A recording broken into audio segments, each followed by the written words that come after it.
Welcome to the Manifestation and Money podcast, where we bridge the worlds of the taboo topic of money with the woo-woo world of manifestation. We're your hosts, Chris and Jenny Schultz. We're not just about dollars and cents around here. We're all about lifestyle design. You can be working towards financial independence while still living a life you love today.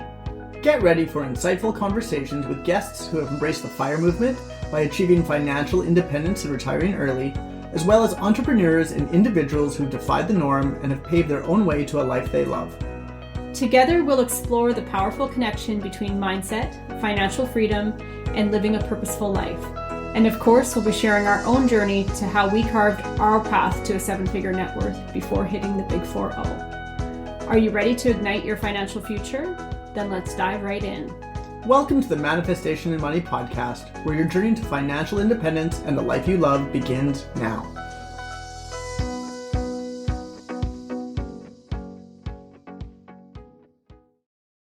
Have you ever had that feeling that you're too old to pursue your dreams? Or that pull in your heart that you aren't meant to work for someone else, but you just can't take that leap of faith to become an entrepreneur? My guest today, Connie, not only knows what it's like to lead a long life at a career, but has also taken the plunge in retirement to not only become an entrepreneur at the age of 70, but also an inventor, author, speaker, and has even given her very own TEDx talk. Connie believes that passion has no expiry date, and I'm so excited for her to inspire you on the show today. Welcome to the Manifestation and Money podcast, Connie. Thank you very much for having me here. I'm really excited to be talking to you. Yeah, I'm so excited to have you on here today too. Can you please share a little bit about you and what your story is? Sure. I was a writing teacher at the University of Maryland for 40 years. And I retired from that. And I was so anxious to retire because I had so many things that I wanted to do in my life. And I taught technical writing to engineers and computer scientists. I taught them how to write reports so their writing would enhance their opportunities for getting up in their jobs and not detract from them. Everybody hated the thought of taking a writing course. So mostly I got graduating seniors in my class because they couldn't put it off any longer. And they ended up absolutely loving it because I like teaching writing and I think it's so important. Mm-hmm. And I'm glad I'm not teaching anymore because I don't know what I would be doing with ChatGPT. Whenever report they would write would be perfect. So I'm glad I'm not doing that anymore. I retired at a good time. Yeah, no kidding. I bet that is really making teachers' lives interesting right now. I'm glad I don't have to deal with that. Yeah. But I loved teaching. But actually, what I loved about it was I had college seniors, and I would inspire them to be successful in their careers. So my first assignment to them was always to find a job that they were not qualified for, but they would love to do maybe in 20 years. So they would all be looking all over for jobs. And every assignment I gave them was to go towards that job. For example, it was a writing course. I had them write an instruction manual because most engineers have to write instruction manuals. So they would write their manuals, and I had this idea in the back of my head for an invention. And so while they were writing their instruction manuals, I wrote my instruction manual for my invention. And then I asked them to write a brochure as if they were working in that company, how to promote that company. So right in the back room, I was writing my own brochure. Every assignment I gave them was so valuable for them and also for me. Mm. And one of the reasons I retired was I was so into my invention that I decided rather than keeping on inspiring the students to get great jobs, they would be getting an incredible job when they graduated and they would be earning more than twice my income. Me with a master's degree, they would be earning so much more. So I retired and I started focusing on my own self and inspiring myself. I love that so much because you just have a unique twist on the show. You did put in the 40 years at a job and then retired and then decided to become an entrepreneur in retirement. Do you wish you would have taken that leap any sooner? Probably yes, but so I'm much older now, but I think that I'm doing it exactly when I should be doing it. Because most people think that when you retire, you're free to just watch as much Netflix as you want, or travel, or do things like that. But I had so many other things that I wanted to do. You know that I gave a TEDx talk. Yes. And the reason I gave my TEDx talk was to inspire people like me that when you retire, you're not too old to do something that you love to do. So I wake up every single morning excited about what I'm going to do. I'm running 2 businesses. And in my TEDx talk, I talked about the reasons to pursue entrepreneurship in retirement. And one of the reasons, the best reason, is it keeps you young and it keeps you mentally alert. So I'm always learning new things. And That's lovely.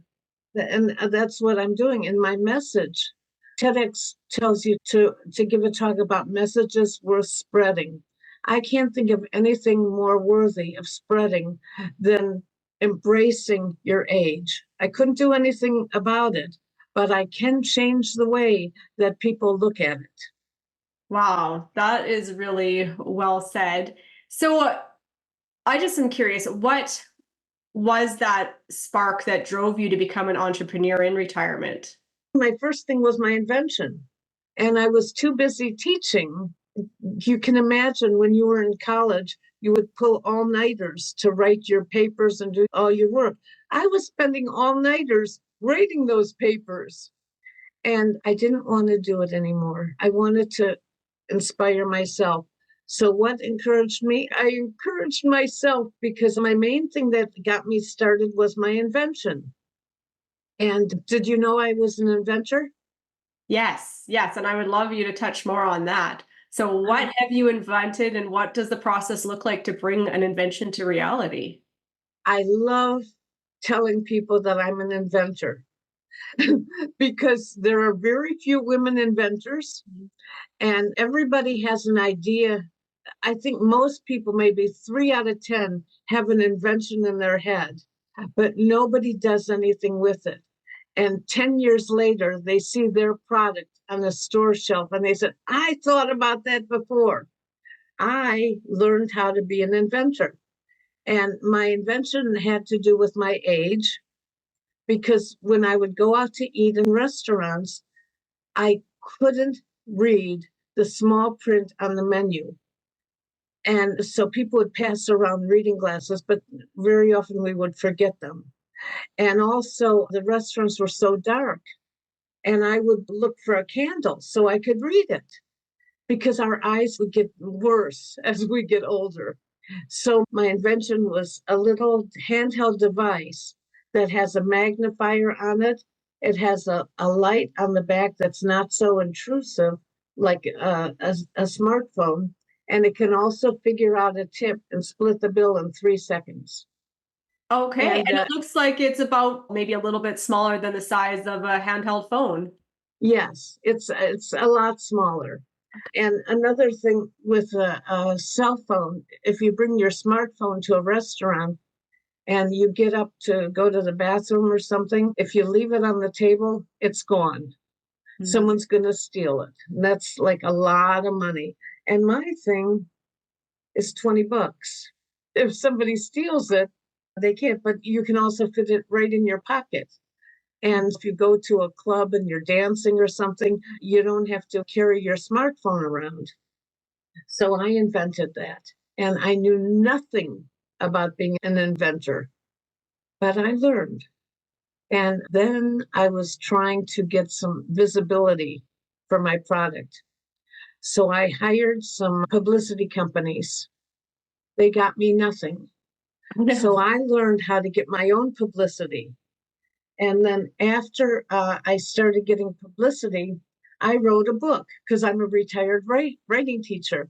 And my book is called How I Got My Product on QVC, The Today Show, The View, and more in my retirement. Oh, And I wow. wrote And you did that yourself. That wasn't the publicist. You got yourself into my the... publicist, I threw away money and they got me nothing. I got all that myself because I'm curious. How do you do it? So I wrote to The View and they put me on. And I sold 8,500 in 50 seconds. Oh my goodness. Yeah. And I got on QVC and that was my first thing that I got. And that's part of my journey. And what I have to say about myself is I'm persistent. Mm-hmm. That's advice I would give to anybody who is an entrepreneur. When I went to my first trade show for inventors, and they had QVC there, and they were looking for people to put on QVC. And I went there, and my manufacturer disappointed me, and I didn't have my product. And I had a table there to display my product, and I didn't have it. But I still went to the QVC booth, and I said, I don't have my product with me, but can I show you pictures of it? And they loved it. And they said, we love what you're doing. Please come back when you have a product. So the next year I went back to that trade show and I went up to the QVC booth and I said, do you remember me? And they said, aren't you the one with the little calculator? And I said, yes, that's me. And I said, you told me to come back when I have my product, so here it is. So they put me on QVC. Wow. I have a question about that. So you have your product, you take it, you get to show it on your platform and you're selling it. You don't have to pay a fee to be on their show? No. Do they get a kickback for the items that you sell? Yes. Okay. So it's kind of win-win then. Yes. And it was wonderful. And I still can promote that, even though it was a few years ago. Mm-hmm. It was the first thing that I did, and I ran with it. Mm-hmm. And, I always learn that when somebody gives you a no, you find out why, and then it will become a yes. They told me why I couldn't do it. That was obvious. I didn't have a product. Oh, I did another thing. When I was living in New York, and I wanted to be a writing teacher. And I went to Columbia University, and I said, I'd like to teach writing here. And the director said, you have a master's? And I said, no. So he said, come back when you have your master's. So I walked across campus and I signed up to get a master's program that same day. And it only took 1 year. And after 1 year, I went back to him. I said, do you remember me? And he said, yes. I said, you said I could have a job if I got a master's. Well, I have my master's. So my first real job with teaching writing was at Columbia University. Wow. And it's because I don't give up. When somebody says, no, you can't, but he told me why. I needed a master's, so I got it. QVC said, come back when you have your product. So I did. So that's some advice I would give to any entrepreneur. Don't be upset with your no's. Just turn them into how to make it a yes. I love that so much because we can get so hung up on a no as if no is just the end, or the no might hurt our feelings. So therefore we just give up on our dream because our feelings got a little bit hurt. But you have such a persistence and a curiosity about you that you want to know the why behind the no. And that then becomes the driving factor for you to still go after what you want. Exactly. So that's what I encourage people to do. Don't be afraid of a no. The no, within the no, there will be a yes. All you have to do is learn what you have to do to get that yes. And it was so easy in both cases. Mm-hmm. And I got a master's degree in 1 year. Yeah, that's mind-blowing right there in itself. It was much easier than my bachelor's degree. I went to Ohio State University. That was so hard. And Columbia was so much easier. Interesting. So in reality, you are, how old did you say you are now? I know it's kind of frowned upon to ask ages, but I think in your case, it really is validating. Well, I'm 76. Okay. Yeah. I'm So, and you are just young. plodding away doing these amazing things. So, what do you have to say for all those people that are having the excuse that, oh, I'm too old for, and then insert any fading dream that they have? What advice do you have for those people that are using the age card to not go after their dreams? I use the age card to go after my dreams because I feel so excited that even if people say, "What, aren't you too old?" And I say, "Of course not. Look at me. I'm actually doing what I want to do." And I think that anyone who says they're too old to do it is wrong. Mm. I think I'm too young to be just sitting around watching Netflix. I think I'm too young to be doing that. And when I'm really old and I'm sitting in a nursing home, I want everyone to come around me and ask me, "What are you doing? What have you done? What are you doing now?" Stories to tell. Yeah. I think it's exciting. When you're an entrepreneur, a lot of people will say, "Why are you doing it?" Like when I became an inventor, "Why are you doing it?" And when I started my next business, "Why are you doing it?" And I would advise people who hear that to just walk away. Stay with people who say, "Go on, keep going." If people say you can't do it, I walk away. Well said. You want the cheerleaders in your corner, not the naysayers. Exactly. For my TEDx talk, that's what I did. You're supposed to speak about something that resonates with people and maybe an idea worth spreading. And my idea worth spreading is to have people change the way they look at retirement and getting older. What is some of your wisdom or advice for that on how people can change the way they look at it? I don't think anyone who knows me is going to think of me as being old. Mm-hmm. See, I turned that around too. I think of myself as being like older, but wiser.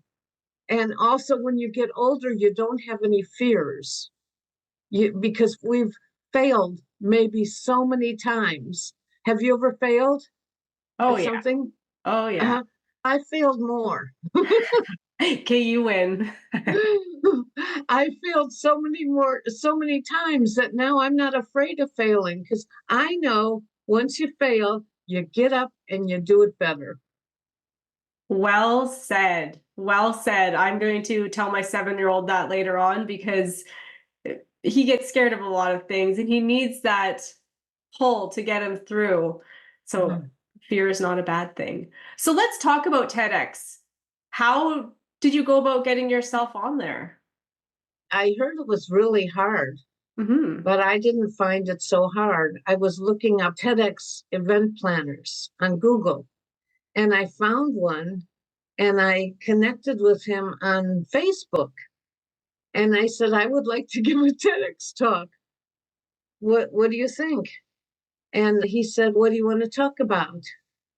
And he was into autism. But I said, "Mine is not about autism, but it's still in the lines of disabilities." And he picked me to be on his TEDx stage. I got on the stage and I just pursued it. Mm-hmm. And I love doing it. And I get so many positive comments on my TEDx talk from people who say I'm inspiring. Mm-hmm. And they're going to show this to their mom about, "You can do it, mom." Mm-hmm. So I like it. So that's how I got it. Most people get on TEDx a different way. You can apply, you can find out where they're having auditions and apply. I didn't do that. You I went direct just to the the source. person. Yeah. Uh-huh.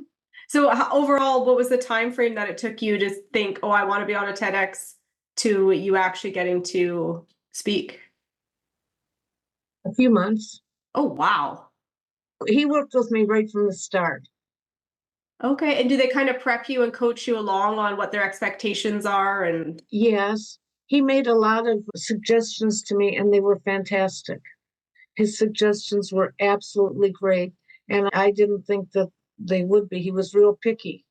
Mm-hmm. For example, I made a comment about when you retire, everybody's going to give you advice about money, how to save up money for your retirement. But I feel that's not exactly true. And he said, give me examples. So I gave him 3 real life examples.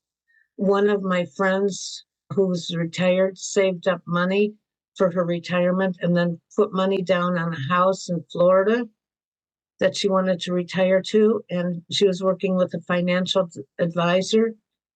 And the advisor, when she went to sign for her lease, she found out she had no money. The financial advisor stole it all. This is a true story. What? Yeah, yeah. And I had 3 stories of people talking about financial advice. And I also talk about my son, who's 46, and he gives me my best advice. He tells me, don't you spend money on things that you can do yourself. And he gets real angry, like he saw when I spent money on a publicist. He says, why are you doing that? He says, if you want some help, I'll refer you to someone, and her name is Connie Inukai. And so my son watches every penny that I spend, and he's my financial advisor, because I'm lucky to have a son who is taking care of me financially. It's my money, but he watches every penny I spend. So this guy told me, give examples. And so I thought his suggestions were wonderful. Neat. That is really cool because you are the first guest that we've had on the show that has done a TEDx talk. So this is all insightful for me because it might be on somebody's bucket list to get on a stage like TEDx and do a talk. So hopefully you've given them a glimmer of what you can look at TEDx. If you look up TEDx events, you will find out where they are being given, and they will have a list of event planners that are looking for a speaker. And I'm thinking about doing a second one. And I'm sure you will. I have another topic. Do you want to share the topic or is it top secret? Sure. Okay. If people want to copy me, I don't care. That's flattery, you know? Mm-hmm. So my second thing is about my newest business. And that's also related to my age. I have 7 grandchildren, and I want them to know about me after I'm gone. And how are they going to know about me? Only if I tell them. Everything is about writing with me. I wrote a book about my life story because I want my grandkids to know that Grandma used to be young ones. So this is my whole life story, okay? Wow. And I'm helping people. This one's very interesting. This is my high school, Cleveland Heights High School. Okay, so it's full of graphics and stuff, so they have a visual along with your story. Yeah, and so that's where Travis Kelsey went to high school. Travis and Jason Kelsey. Cool. So I'm going to try and connect with them one of these days because they went to my high school and I have the same birthday as Taylor Swift. All right. So I think they might want to meet me. You've dripped those little things into your story. That's really neat. And now, so you are selling that as people can come in and create their own storybooks and you help them put it together? Exactly. But one of the things that I'm really starting to launch is to help people with dementia.